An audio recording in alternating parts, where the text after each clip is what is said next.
أعوذ بالله من الشيطان الرجيم. بسم الله الرحمن الرحيم.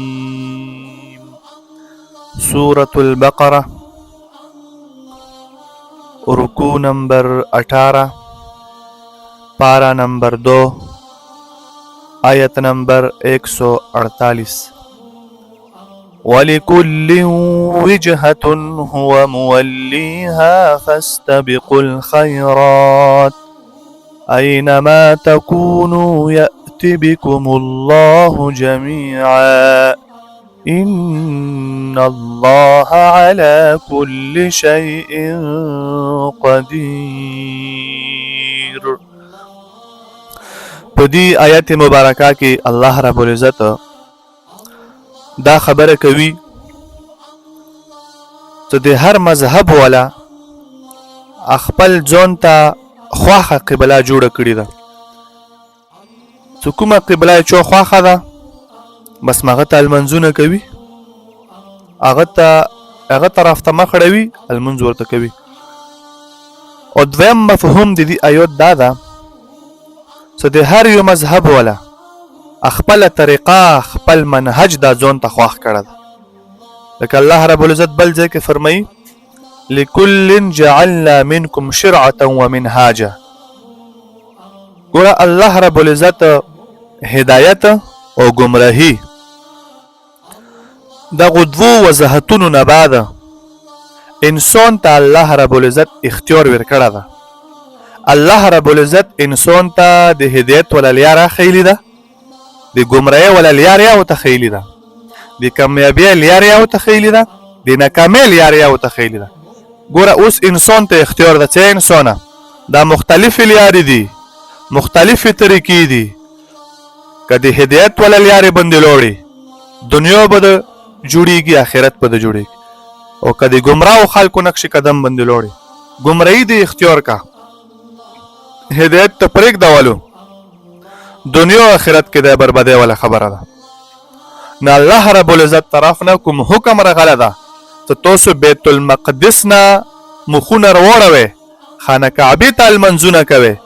بس د الله طرف نه حکم ده، دی باندې متعامل کولو کې دا هدایت ده. نو به دی حکم نه څه کله هټ کر روانیږو، یعنی خانه کعبې ته څه لمونځ نه کوو، بیت المقدس ته لمونځ کوو، د مو دپاره ګمراهي ده. ګوره الله رب العزت حکم کړی ده چې تاسې بیت المقدس ته لمنځونه مه کوئ، خانه کعبې ته کوئ. ای مو زړه قبله ده، قدر به په زړه کې ساتو، ادب به کوو. ځکه نبي علیه صلات وسلام ډېر وخت راسه دځه کې لمونځ کړی ده، دې طرف ته لمونځ کړی ده. خو بیا د نبي علیه صلات وسلام دا خواهش و که مو لمونځ خانه کعبې ته کوله نه دا به ډېره ښه وه.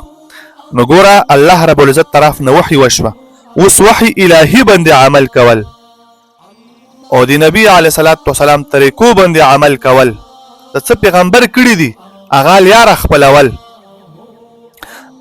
دې کې مو تاسې کامیابي ده.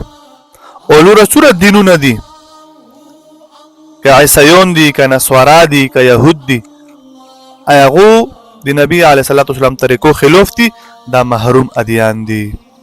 ولکل هر چا دپاره وجهتون یو طرف ته هو مولیها چې هغوی اخ طرف ته ووړي. فاستبقو بس پهل کوئ یو بل نه، مخکې کېواله کوئ یو بل نه، الخیرات په نیکو کارونو کې. ګوره نیکي داسې عمل ده چې په نیکیو کې مخکې کېواله کړې ده. الله رب العزت هغه په مال دولت سره مالامال کړي دي. نو موږ تاسې نیکیو کې مخکې واله وکړو. اینما تکونو کوم ځای کې چې تاسې وې یأتي ربولي بكم الله تاسې ته الله رب العزت جميعا ټول یو ځای. ان الله بشک الله تعالی على كل شيء په هر یو شي باندې قدیر ده، یعنی قادر مطلق ذات ته الله رب العزت په هر یو شي باندې قادر ده. څه وغواړي الله رب العزت هغه کولی شي. ومن حیث حکم زینا خرجتا سروز توسی فولی بس وړوي وجهک مخونه خپل شطر المسجد الحرام په طرف ته مسجد حرام. ګوره بار بار درې پیر دا خبره کوي ښه نه دینه معلومیږي څه دا تاکید سره الله رب العزت فرمایي. مخکې ګوره ذکر وکړو ته تاسو بیت المقدس نه مخونه وروړئ خانه کعبې طرف ته. دې آیات کې بیا دویمې پیر ته بیا وفرمیلو چې تاسو خپل مخونه مسجد حرام طرف ته وړئ.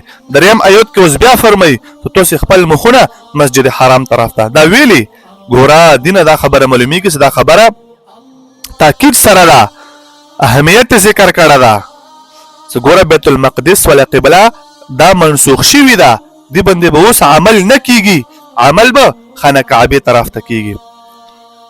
وانه دا مخونه راول خانه کعبې طرف ته للحق دا حق دی من ربک د رب له طرفنا یعنی الله رب العزت طرفنا دا حکم شوه ده چې تاسو مخونه خانه کعبې طرف ته وړوئ. وما الله ند الله رب العزت بغافل غافلا عما تعملون دی اغو عملون کوم عملونه تاسو کوي. الله رب العزت تاسو ګوري هر یو عمل ته الله رب العزت تاسو هر یو عمل ته الله رب العزت متوجه. ومن حيث او کوم زینا خرجتا روزه تاسو فولي بس مخ وړوا فولي بس وړوي وجهك مخونه تاسو شطر المسجد الحرام په طرف ته مسجد حرام. وحيث ما كنتم وكم ذکر چې تاسو وي فولوا بس وړوي وجوهكم مخونه دي تاسو شطره په طرف ته مسجد حرام. لئلا ایدی د پاره څه نشه لئلا یکون ایدی د پاره څه تاسو نشه للناس خلق د پاره علیکم په تاسو باندې حجتن څه دلیل څه حجت الا مگر الذين هغه کسون ظلموا منهم څه ظلمون دي منهم دي دوینا. ګوره الله رب العزت د ذکر ظلمو ویلو دا ظلمونه چوک مراد دي ظلمون معاندین خلق مراد دي یعنی پسړه کې حسد کینی عناد ستل ولا خلق مراد دي. څه مطلب څه دی خو پوی دي ای پوی باوجود نبی علیه الصلاۃ والسلام نه دا خبره کوي چې دا خانه کعبې ته المنځ کوي حالان کې بیت المقدس سے پرېږ دولو بیت المقدس بجای خانه کعبې ته المنځونه وکړو. دی نبی علیه الصلاۃ والسلام لکه بیا خپل پلور نیک دین طرف ته مایل شولو پلور نیک دین اختیار کو خانه کعبې ته المنځونه شروع کو د بیت المقدس ویلې پرېږ دولو. دا خبره دغه کولی نه ظلمو زکه یی چې ظلمو کوم ظالمون دي هغه خلق په دا خبره کوي چې نبی علیه الصلاۃ والسلام بیت المقدس نه خانه کعبې طرف ته مخ وړولو. او بعضو په نسبت د ظلمونه مراد د ځکه مشرکین مکه دي چې د مکی کوم مشرکین وو هغه به دا خبره کوله.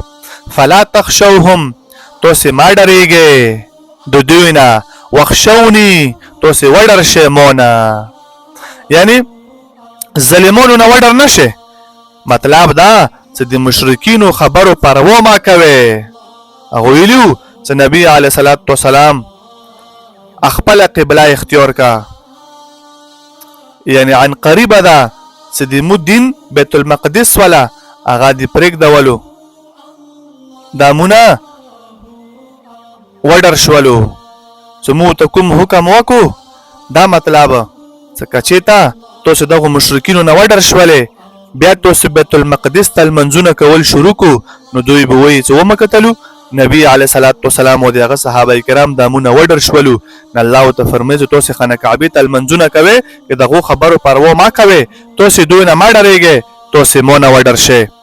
فلا تخشوهم تاسو ما ډریږئ دوی نه وخشونی وډر شئ مونه ولاتم ایدی دی پاره څه پورا کزه نعمتونه خپل علیکم په تاسو باندې ولعلکم او تاسو بشه تهتدون هدایت باندې تاسو به هدایت بیا باندې دی الله حکم مطابق زندگی تیرا کا الله کوم حکم کړه دا هغه باندې عمل وکا. نبی علیه الصلاۃ والسلام کوم قبله ته المنځ کړه دا هغه ته المنځ وکا. نه دا دی الله طرف نه یو هدایت ته د تحویل دی قبله چې د قبله ګوره وختله بیت المقدس نه خانه کعبې ته د الله طرف نه هدایت ته د الله طرف نه نعمت ته تعبیر ګوره باندې سره وکړو ولعلکم تهتدون حکم الهي باندې عمل کول یقینا انسان باندې یو انعام و اکرام ده نه هدایت توفیق او خلکو ته نصیب شولو چې کوم خلکو خانه کعبه طرف ته المنځونه وکړو کما ارسلنا لکه څرنګه لګلیو مونږه فیکم په دوی کې رسول منکم کما ارسلنا لکه څرنګه مرستولیو فیکم په دوی کې رسول منکم د دوینا یتلو تلاوت کی علیکم په دوی باندې آیاتنا آیتونه دی مونږه ويزکیکم و دی دوی تزکیه وکي و ان دوی نفسونه پوک کی ويعلمکم و دوی ته تعلیم ورکړي د کتاب والحکمت د سنت ويعلمکم و دوی ته تعلیم ورکړي ما د هغه شی لم تکونو تعلمون چې دوی پاغه باندې نه پويږي چې دوی نوی دوی پاغه باندې پوي یعنی کوم شی علم دوی سره نوی دغه کې موداسي نبی پیدا وکړیا داسې نبی مستوله ده هغوی ته به د هغه شی علم ورکړي چې د کوم شی علم دوی سره نشته ده فذکرونی اذکرکم د ذکر الله فرمایي چې بس تاسو مو یادوي اذکرکم زه به تاسو یادوم ګورو چې کله الله رب العزت یادوي کنه ته په زړه کې الله وي من کان لله کان الله له الله یې چې زه چوشوله هر شی دی هغه شولو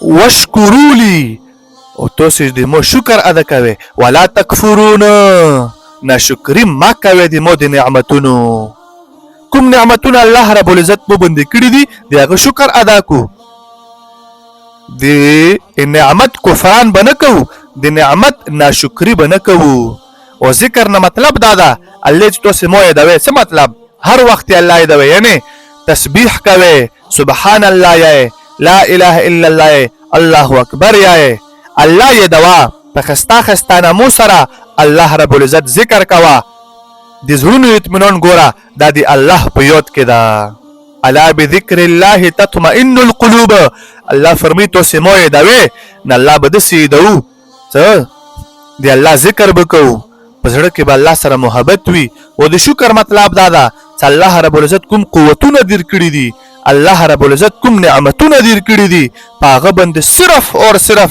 الله رب العزت طرف ته رجوع کول دي او دی الله رب العزت شکر ادا کول دي چو شکر ادا کړه دا الله رب العزت نعمت وته په ډبل باندې کړه دا او چو نه شکر کړی دا الله رب العزت نعمت ونه همیشه دی پاره به خسته ده الله بل ځکه فرمایي لئن شکرتم لازیدنکم ته د مو نعمتونو شکریا ادا کوا زبته ته نعمتونه لور زیات کو ولئن کفرتم او کچونه شکری وکا ان عذاب لشدید به د مو عذاب ډیر سخته ندی واجنه څو نعمتونه مو باندې الله کړی دي دغه شکر ادا کو الله رب العزت ته د شکر سجدي ولګو الحمدلله تو موږ انت خلکو ته د نعمتونو رکړي دي نسکله دا شکر ادا کو به به متو نعمتونه رزنه بل رزه ته زیاتیږي